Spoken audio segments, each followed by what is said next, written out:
राधा।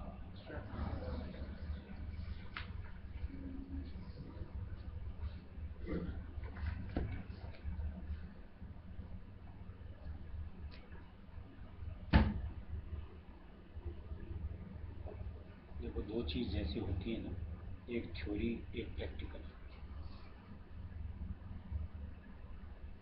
दोनों में से लाइफ के अंदर में ज्यादा क्या काम आता है, थ्योरी या प्रैक्टिकल? प्रैक्टिकल।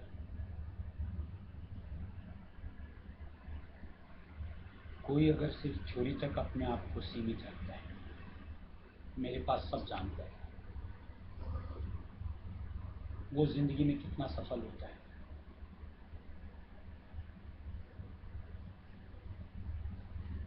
और मान लो जिसको प्रैक्टिकल का ज्ञान जाता है, वो कितना सफल होता है?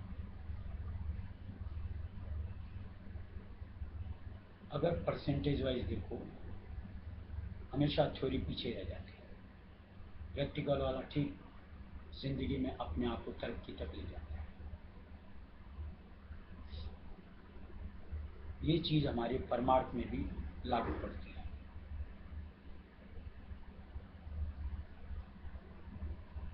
कि आज हम रहस्य मत की उसूल कहो, बातें कहो, थ्योरी के बतौर सब जानते हैं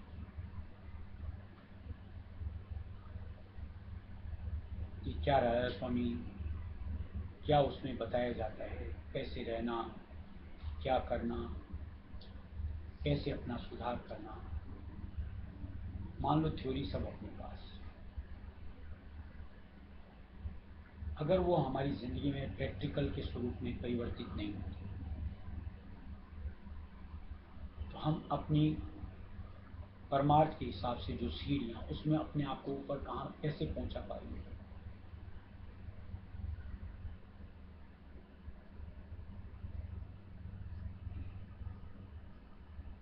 बहुत सत्संग में जैसे सुना होगा कि जैसे छोटी छोटी बातें भी जो सत्संग में हमारे भले के लिए मालिक की तरफ से बताई जाती है, अनदेखी नहीं करनी चाहिए।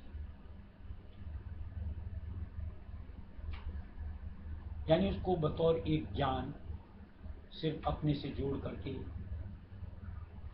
रुकना नहीं चाहिए, बल्कि उस ज्ञान से अपने आचरण को संवारना, सुधारना, आगे बढ़ाना चाहिए, तो उसका रिजल्ट सामने आएगा। सिर्फ ज्ञान ले लेना, इससे ऊंचाई नहीं मिलती।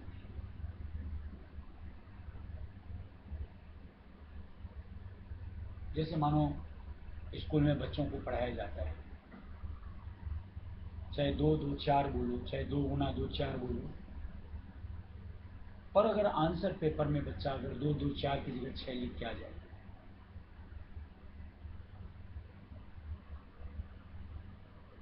चाहे उसको मुखस्त हो, पूछो तो सही बता देगा, लेकिन बात जहां पर प्रैक्टिकल में उसको लाने की, वहां अगर गलती करता है फेल होता है।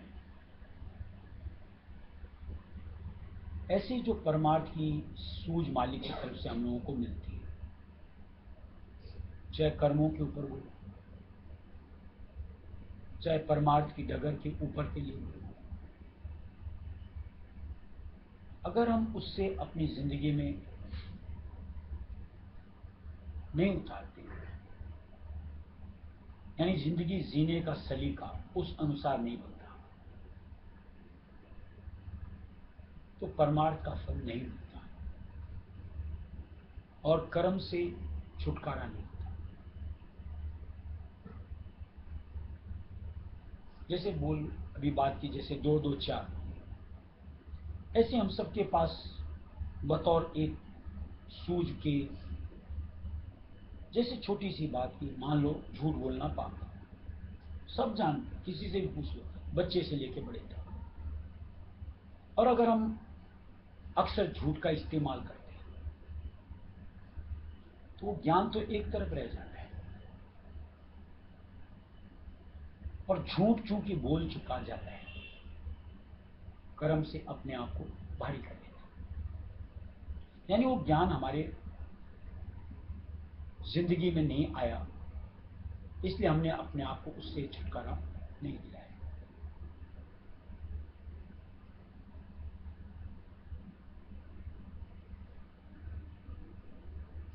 ऐसे किसी भी अपन जो सत्संगी भाई बहन बैठे, किसी से बात करो, हमारा रायस्व मत बहुत ऊंचा, सब ऐसे ही कहेंगे, और निश्चित तौर से है, इसमें कहीं दूर है, लेकिन रायस्व मत की ऊंचाई किस चीज से है, अगर उसको नापा न जाए तो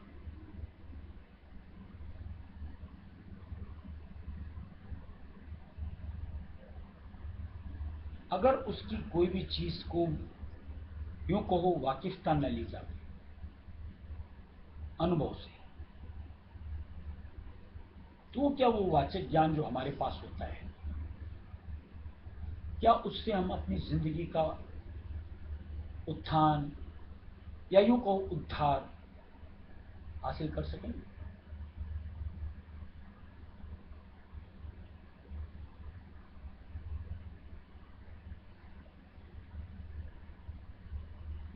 मालिक की तरफ से सत्संगियों की जैसे जीने का सलीका सिखाया जाता है कि सत्संगी की रहनी कैसी होनी चाहिए। बहुत सत्संग में सुना है सबके पास क्या है, ऐसा नहीं कि कोई बोले मुझे नहीं पता, लेकिन अपनी जिंदगी को अपन जांचे ना, तो ऐसा लगेगा कि हम सत्संग की बातों पे खरे उतरते हैं। एक मायने में कहो तो हम अपने आप को फेल पाते हैं।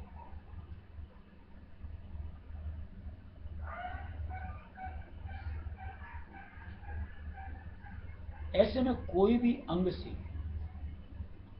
हम अपना उबार कहो कैसे पाएंगे?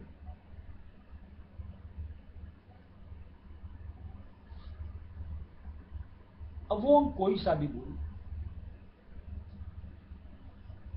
और ये भी जैसे सत्संग में सुना है कि जब तक अपनी वृत्ति सही नहीं होती,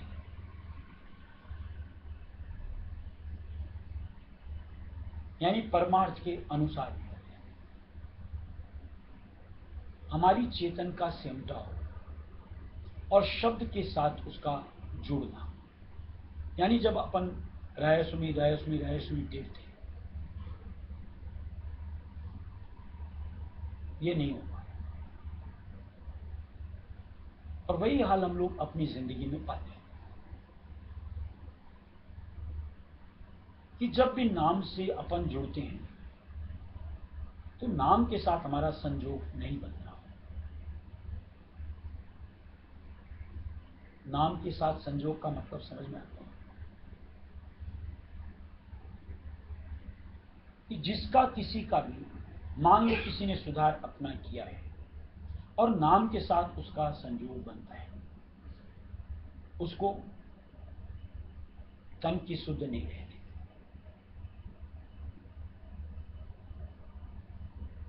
यानी उसमें इतना खो जाता है, एहसास नहीं होता न तो शरीर का न समय का।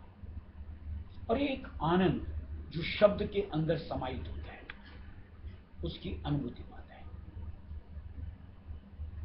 क्या हमें मिलता है? अपने आप से जवाब पूछो।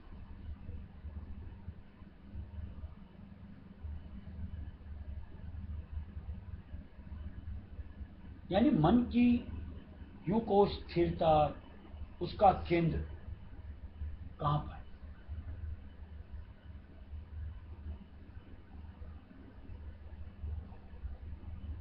जब तक नाम में नहीं रमे, यहां का जो कोई भी, मान लो एक आनंद कह लो,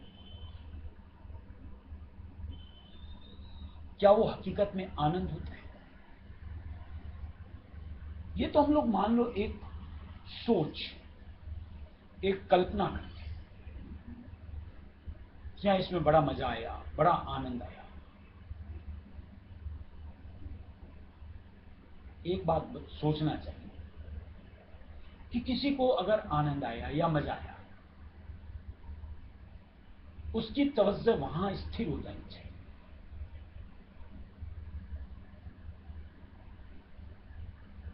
जबकि देखने में आता है किसी को जो कहते हैं कि मुझको आनंद आया, वो जगह जगह अपने आप को डोलाते क्यों फिरते हैं?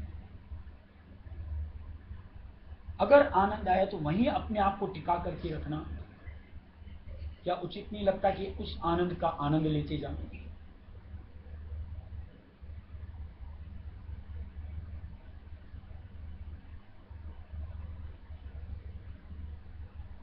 इसका मतलब यह है कि जिसमें हम लोग कहते हैं आनंद आया, वो स्थिर नहीं, और वो आनंद का स्वरूप नहीं।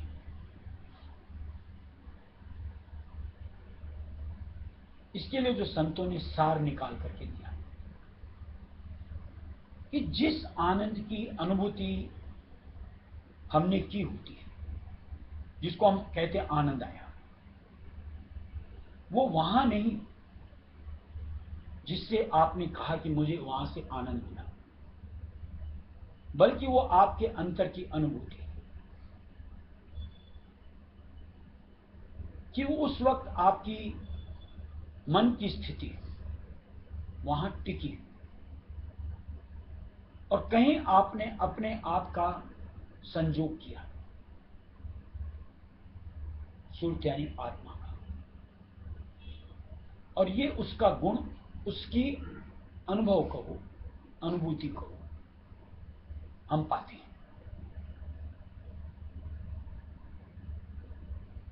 और चूंकि उस चीज का ज्ञान नहीं होता, ये उसकी वजह से है, यानी हमारी सुरत यानी आत्मा की वजह से। इसलिए हम हर वक्त डावाडोल परिस्थिति में कभी इधर कभी उधर मुंह मारते रहते हैं।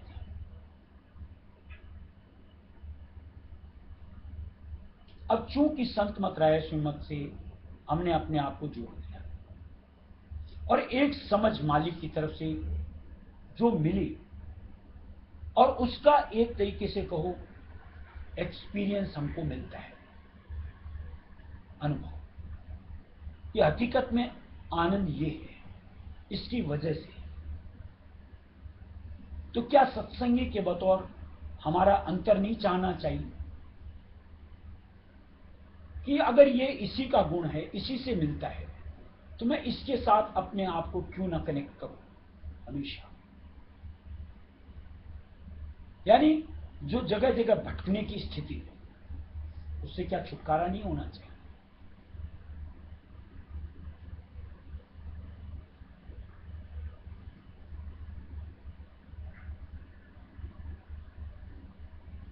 आज जो रहस्य मत में ध्यान की प्रक्रिया बताई जा रही है, उसका मकसद क्या है कि किसी तरीके से हमारी जो चेतन धार, तवज्जो की धार बिखर रही है, वेस्ट जा रही है, उसको हम कंट्रोल करें, संग्रहित करें और अपने स्थान पर ला करके टिकाएं, जहां की ये सब खजाने के बतौर रखा हुआ। काश उससे हम अपने आप को रूबरू कर सकें, जुड़ सकें, और वो आनंद हमेशा हमेशा के लिए हम हासिल कर सकें। और फिर जैसा कि मालिक ने भेद दिया हुआ कि हमारी जो सुरत यानी आत्मा है, उस परमपिता रायस्म दयाल की अंश, ऐसे कि जैसे मान लो समुद्र की एक बूंद, अगर उस बूंद के साथ इतना आनंद मिल सकता है, क्या हम अपने भंडार में परमपिता रायस्म दयाल में, या यूं को उस अथाह समुद्र में अगर उसके साथ संगम बन जावे, हम उलट करके उसमें मिल जाए, कितना आनंद मिल सकता है। अब बात जो थ्योरी और प्रैक्टिकल की, जैसे मान लो कई सत्संग होते, पीछे भी सत्संग में बात हुई, आज हर कदम के ऊपर, जैसा कि सत्संग में कई बार सुना है, हम कितना विचार करते हैं, यानी बरतने के वक्त।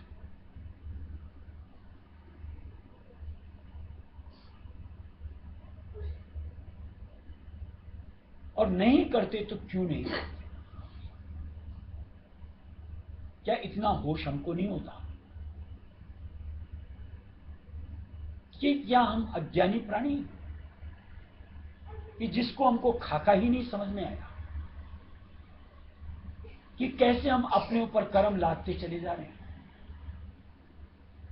जिसका कि भुगतान कहो खुद को करना है।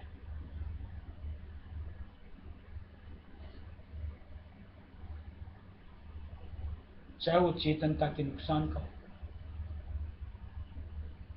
और चाहे कर्मों की प्रक्रिया के हिसाब से योनियों का भुगतान का हो। कितना ठिठकना जरूरी है। जैसे सिंपल सी बात है, जैसे मालिक ने दिया हुआ है कि रसना नाम बिना मत बोल, जे बोले तो अमृत वाणी, नहीं तो रही जे अबोल। सबको पता है भजन, ऐसा नहीं कि कोई बोले मेरा नहीं सुना।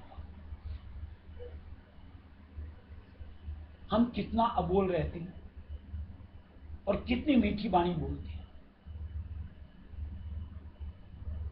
या अनर्थक कितना बकते हैं, या ऊट पटांग कितना बोलते हैं, और इसका खामियाजा कौन भरेगा? क्या इसका होश एक सत्संगी के अनुसार हमें नहीं होना चाहिए?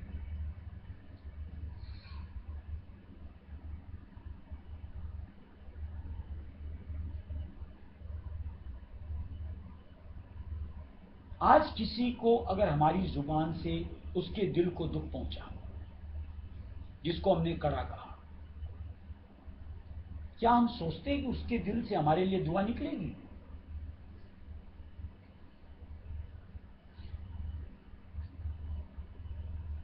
और निकले कि न निकले, वो काल तो नहीं बख्शता। उसके यहां तो कायदे कानून ऐसे ही कि कर्म जो जो करेगा तू वही फिर भोगना बनना, जैसे करो वैसे भुगतो।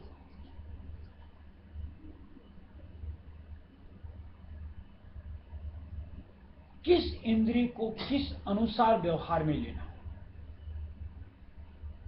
इसकी समझ होनी चाहिए सत्संगी के रूप में। जैसे मालिक ने दिया हुआ है कि आंखें दिए हैं दर्शन करने के लिए, जो प्रतिरूप सत्संग मिलने के बाद समझ के साथ हमारा होना चाहिए। अभी तो हम दुनिया का तमाशा देखने में इसका इस्तेमाल करते थे, लेकिन जब सत्संग से समझ आ जाए, अनर्थक आज इसका इस्तेमाल करना, दुरुपयोग करना, कहीं समझ के साथ नहीं जुड़ना चाहिए। मालिक ने जो श्रवण दिए, कान दिए, मालिक की गुणानुवाद चर्चा, इसका पान करने के लिए हम क्या कर रहे हैं?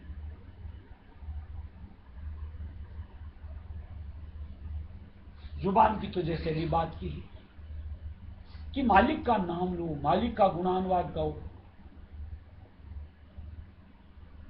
यानी इंद्रिय को सुफल करो। अगर इसकी जगह हम और किसी में इसको इस्तेमाल कर रहे हैं, खटक नहीं होनी चाहिए कि मैं क्या कर रहा हूं।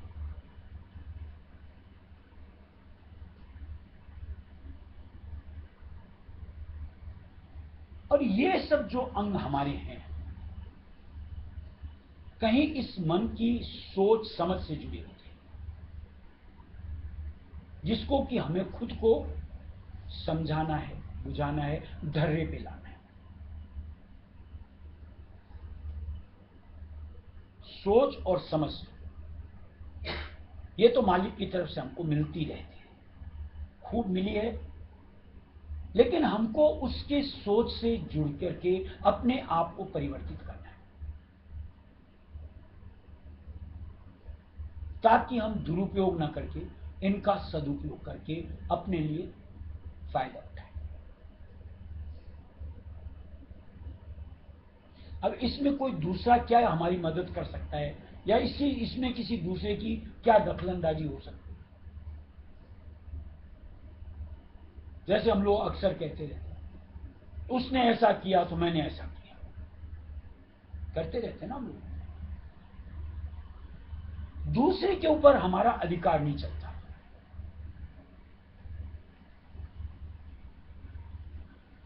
अपने ऊपर तो चलता है। दूसरा क्या करेगा, क्या सोचेगा, उसकी मानसिकता क्या है, छोड़ दो उसके ऊपर, कि तेरी तू जान। लेकिन हमको अपनी तो समझ आनी चाहिए कि मैं कुछ भी करता हूं, उसका मेरे को क्या फायदा, क्या नुकसान। यानी बिना सोची समझी किसी भी हरकत में अपने आप को जोड़ना या यूं को झोंकना, सत्संगी बन करके, थ्योरी पा करके, यानी समझ के साथ खिलवाड़ नहीं करना चाहिए।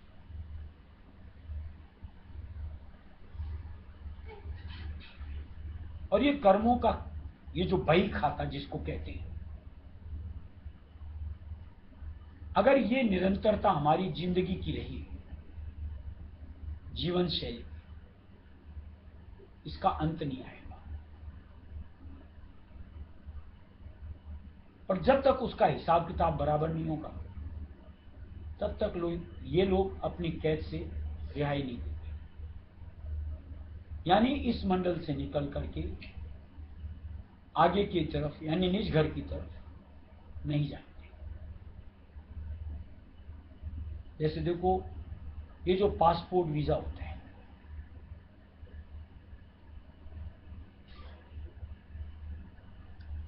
जब तक आपके देश का कुछ भी बाकी है,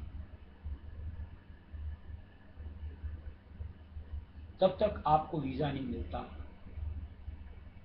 ये तो यहां मंडल के कानून है। उस सृष्टि संचालन करता भी इससे कहीं कठोर होते होंगे। या तो हम जो करते हैं, लूप पॉइंट्स निकाल करके, तिकड़म भिड़ा करके, मान लो किसी तरीके से कोई हासिल भी कर लेता है, वहां नहीं चलता।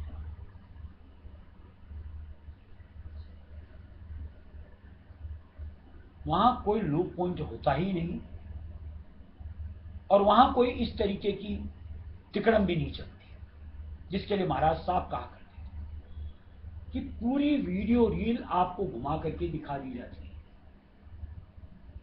कि आपकी जिंदगी में आपने क्या क्या किस किस तरीके से किया, नकारने की कोई गुंजाइश नहीं,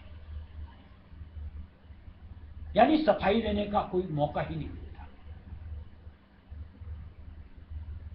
अगर ये समझ है तो क्या अपने आप को सुधारना पड़े, संवारना पड़े, जिम्मेदारी नहीं बनती? या अभी भी यही चाहते हैं कि ये हमारा जन्म मरण बदस्तूर चलता है और ऐसे दुख क्लेश झेलते हैं? और अगर आपकी मानसिकता में अगर अपने बचाव की ही सोच नहीं, यानी अगर आप उद्धार ही नहीं चाहते हो, मुक्ति ही नहीं चाहते, फिर रहस्य मत में आपका टिके रहना फिजूल है। कि जहां संतों की बात के ऊपर में आपको गौर करने में न जाने क्यों हिचकिचाहट होती हो, क्यों आपका विवेक काम नहीं करता?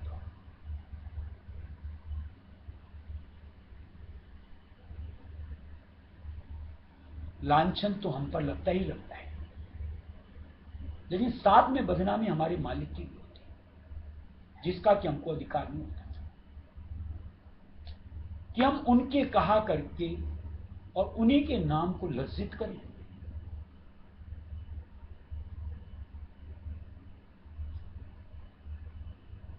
दुनिया में लोग कहते हैं, क्या करता है, बाप के नाम को ले जाएगा, परिवार के नाम को ले जाएगा।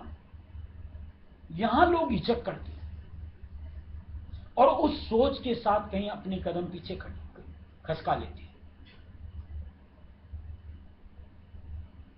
यानी एक गरिमा,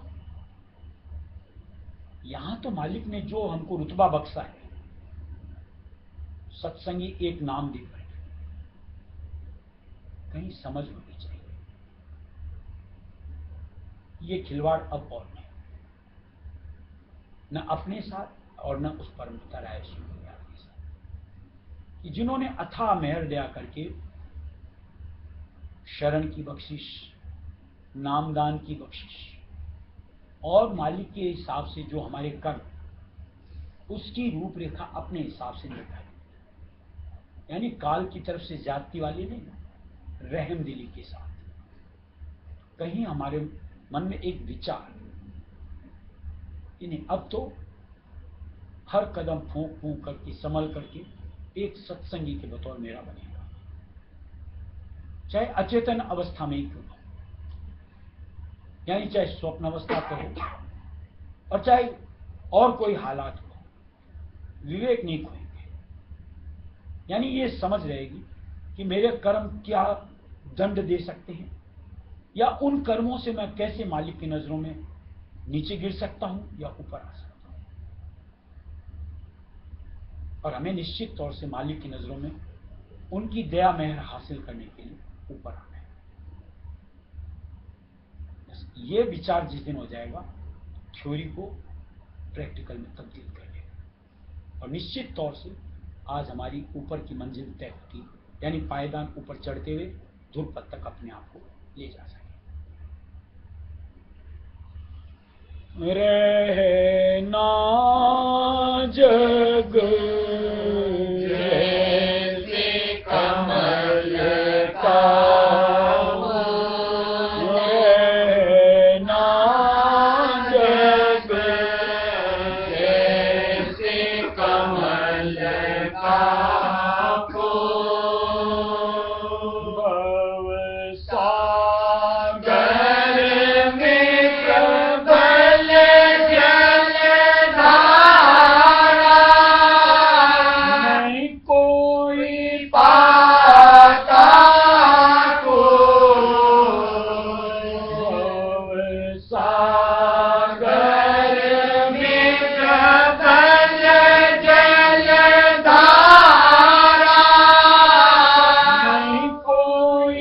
पाता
पीछे भी एक सत्संग में बात कि जो हमारे ऊपर संचित कर्म पड़े हैं अथाह, बोलते हैं पहाड़ के समान, अगर सहज तरीका जो आम इंसान का होता है, अगर भुगतो लाखों जन्म लेने पड़े और वो भी त्राही त्राही करते हैं, उसको मालिक एक ये आगे 3 और अधिक से अधिक उस पहाड़ को इनमें खत्म मालिक कर रहा है।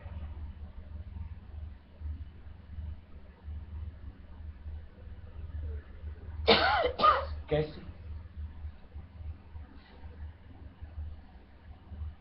अगर मान लो जो लाखों जन्म में भुगतना था, अगर उसको 3 में मालिक सीमित करके भुगतवाए, जैसे का तैसे, हम जीने के काबिल ही नहीं, परमार्थ क्या बनेगा? यानी अगर वो भोग के बतौर सारे के सारे ज्यों के त्यों आगे पड़े, शुद्धि नहीं रहेगी। यानी एक ऐसी स्थिति बन जाएगी कि जहां परमार्थ एक तरफ रह जाएगा और हम सिर्फ बीमारी बीमारी बीमारी उन्हीं हालात में, दुख क्लेश के हालात में अपने आप होते हैं। लेकिन वो मालिक हमारा कृपालु कहो, दयालु कहो, कैसे क्या करता है, ये हमारी समझ और सोच से बहुत ऊपर, बहुत बाहर है।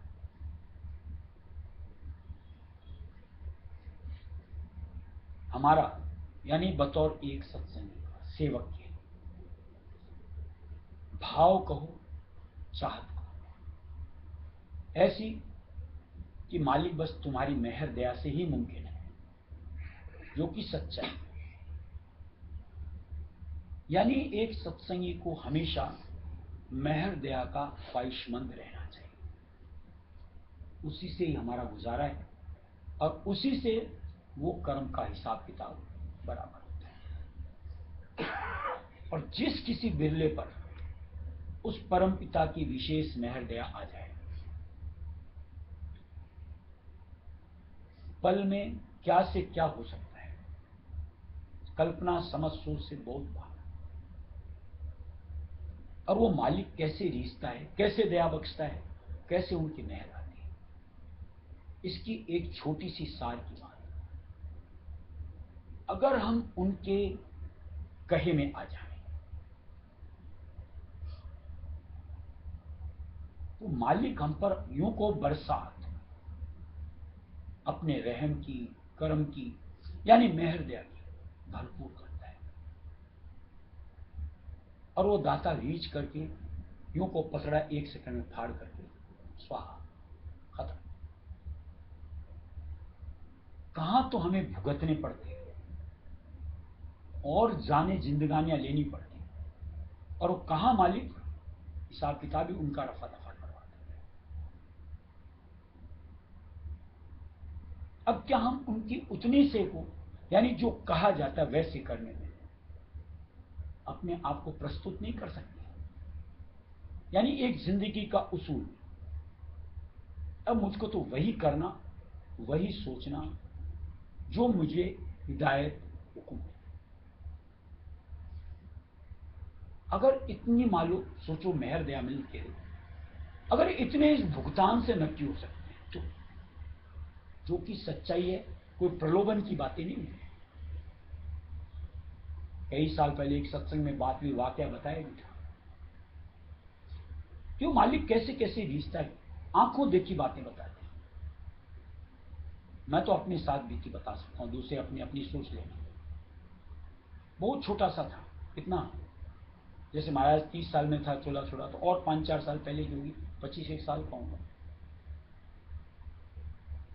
मैं थोड़ा सा पान पराग खाता था, 1 पैकेट, उस वक्त 70 पैसे में आती थी, और वो 1 पैकेट दिन भर 2 दिन खाता था, 1 पैकेट। पुष्पा ने शिकायत करी थी महाराज, भैया पान पराग खाता है। उसमें भैया ने शांति बोलती थी। महाराज ने एक शब्द कहा था, शांति मत खाया कर। वो दिन आज का नहीं खाता। और एक उतने से मामले में सोचो कि उनके उस एक बात को माना था, क्या नियामत बख्श सकते मालिक, समझ नहीं आ सकता। इतनी सी बात,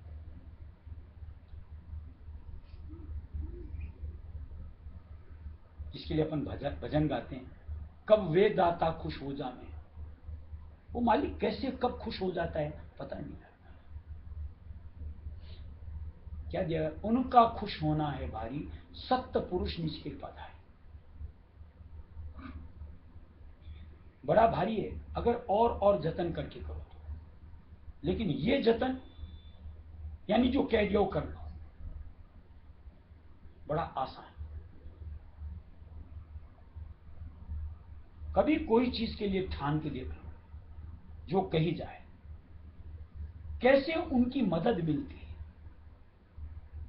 यानी उस अंग से निकलने में, अपने आप को संभालने, हर वक्त अपनी याद दिलाने, चमत्कार कहो, लीला कहो, पल पल में दिखती है। और जब हम अपने आप को कहीं प्रस्तुति नहीं करते, मन के घाट पे ही टिके रहते हैं, उसी से जुड़े रहते हैं, हर चीज हमको पहाड़ लगती है, कैसे होगा, हो ही नहीं सकता। और हम लोग हमेशा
छोटी छोटी बातें फॉलो करना हमारे लिए इतना मुश्किल हो जाता है।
मालिक कहीं ऐसा तो क्रॉस लाइन तो खींचता ही नहीं कुछ बातों के अलावा। हर जगह तो मालिक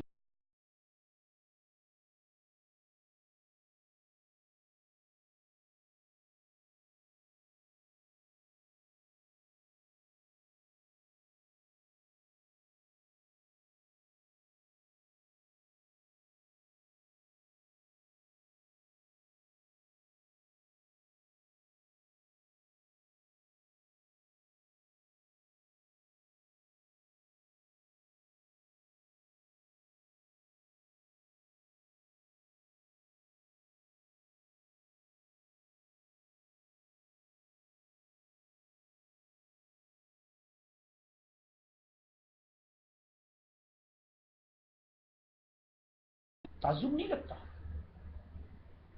यानी कहीं संयमित या मर्यादित रह लेना कोई नुकसान की चीज है, जबकि साफ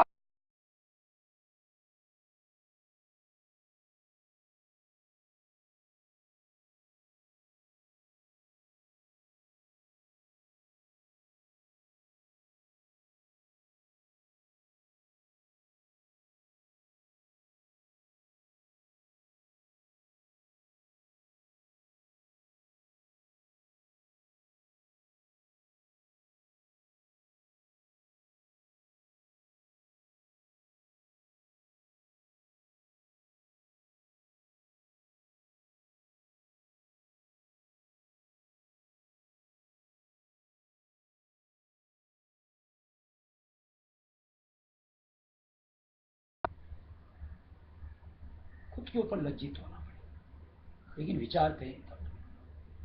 कम से कम वो वक्त तो निकालो विचार करने लायक का तो।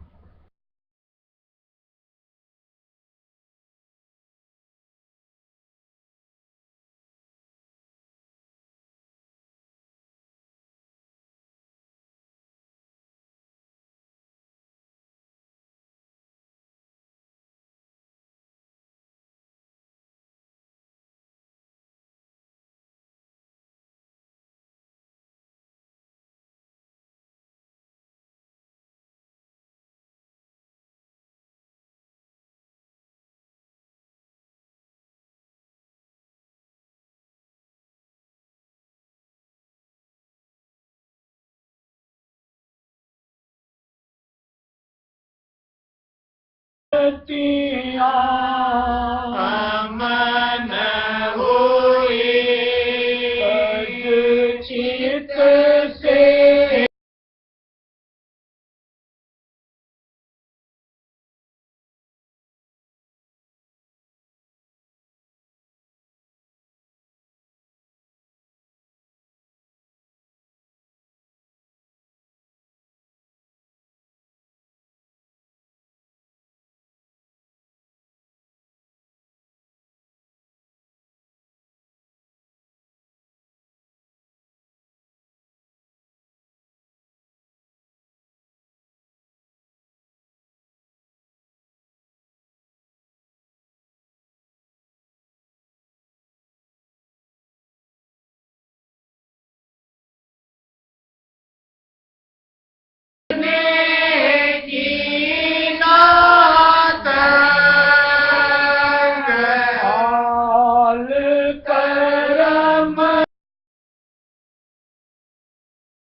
अमन हुई वचन सुनत मन शांति आई वचन सुनत मन शांति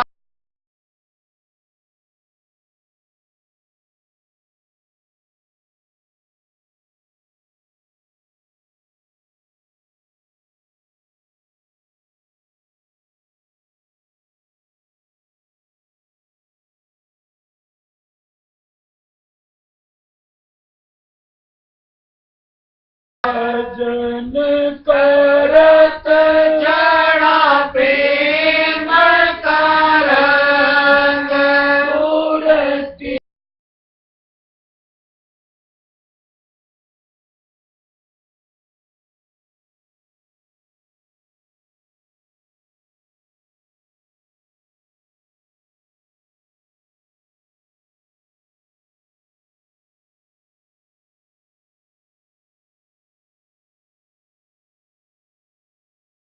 दर चढ़ सुनती गत में जाय अधर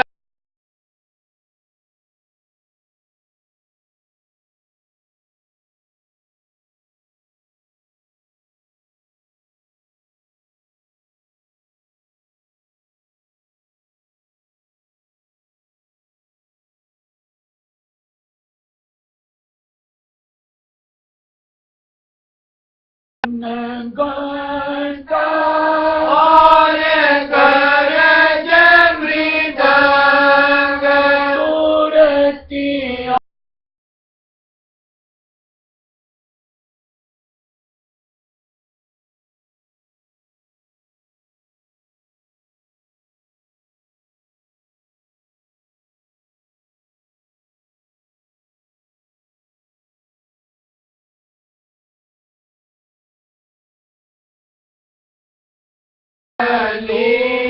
लीलतपुर को सुन में गोय चली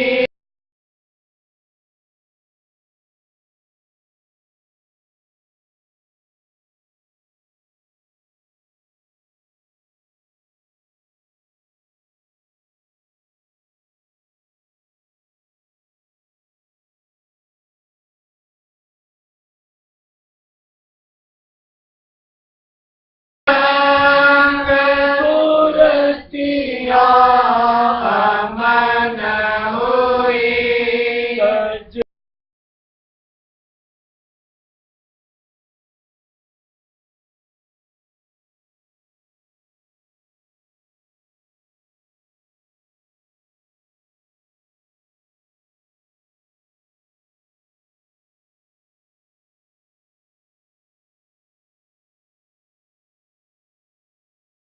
बाबा स्वामी दया अमर घर पाया नीर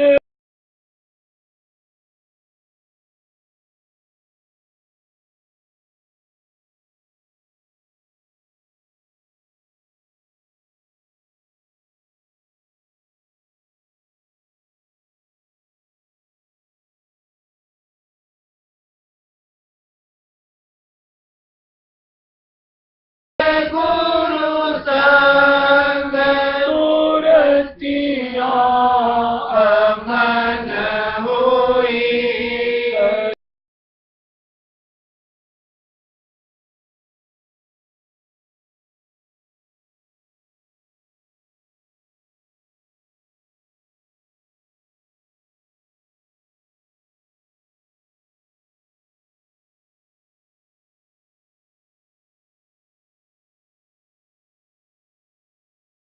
हमारे अंतर में कबाड़ खाना रखा होता है, यानी कुरंग धरे होते हैं, यानी विकारों से भरा होता है। और हम बोलते हैं हमको शांति नहीं, और हम शांति की तलाश में बाहर भटकते हैं। कैसे मिल सकती है? मालिक ने साफ कह दिया कि जब तक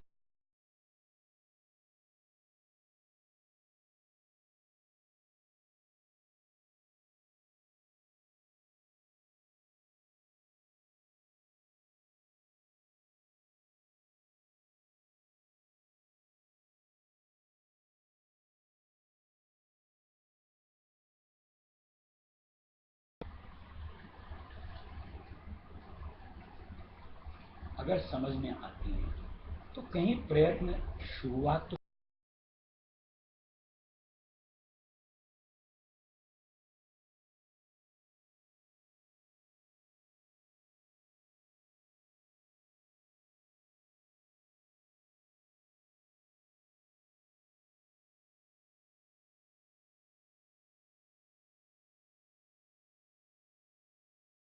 मतलब हताश निराश होकर के वापस उसी ढर्रे में अपने आप को, यानी कहीं अपने आप के लिए फिर खाई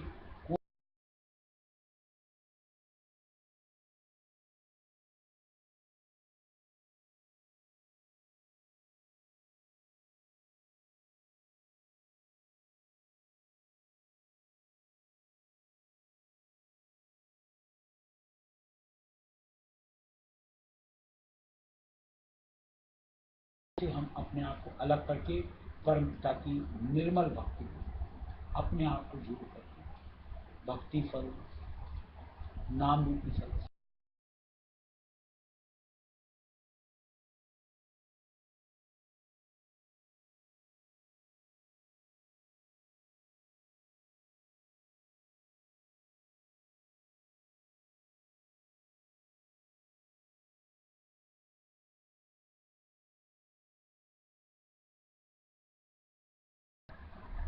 क्या पाती है सिवाय तकलीफ के, खुद की, दूसरे की नहीं।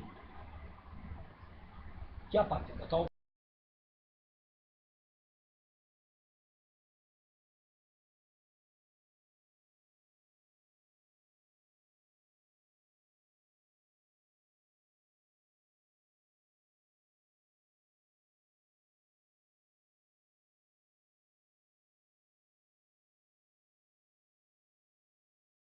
आज रात दिन मान लो हमारे अंदर लोभ लोभ समाया हुआ है, क्या पाते हो सिवाय जिंदगी को एक मशीन की तरह बना करके उसके पीछे।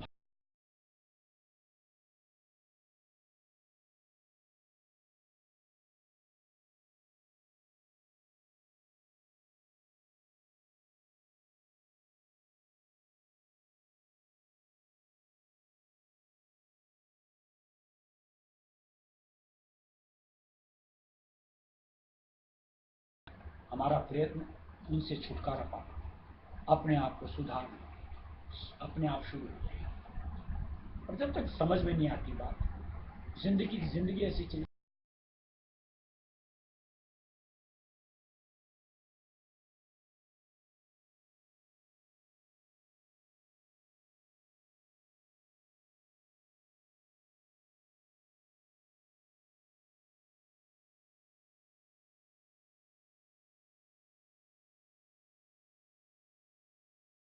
आनी चाहिए या ठहरनी चाहिए, ये आया राम गया राम क्यों नहीं होना चाहिए कि मान लो एक बार उपजा तुरंत रहे सुन कह के उसको शांत कर दो अपने आप।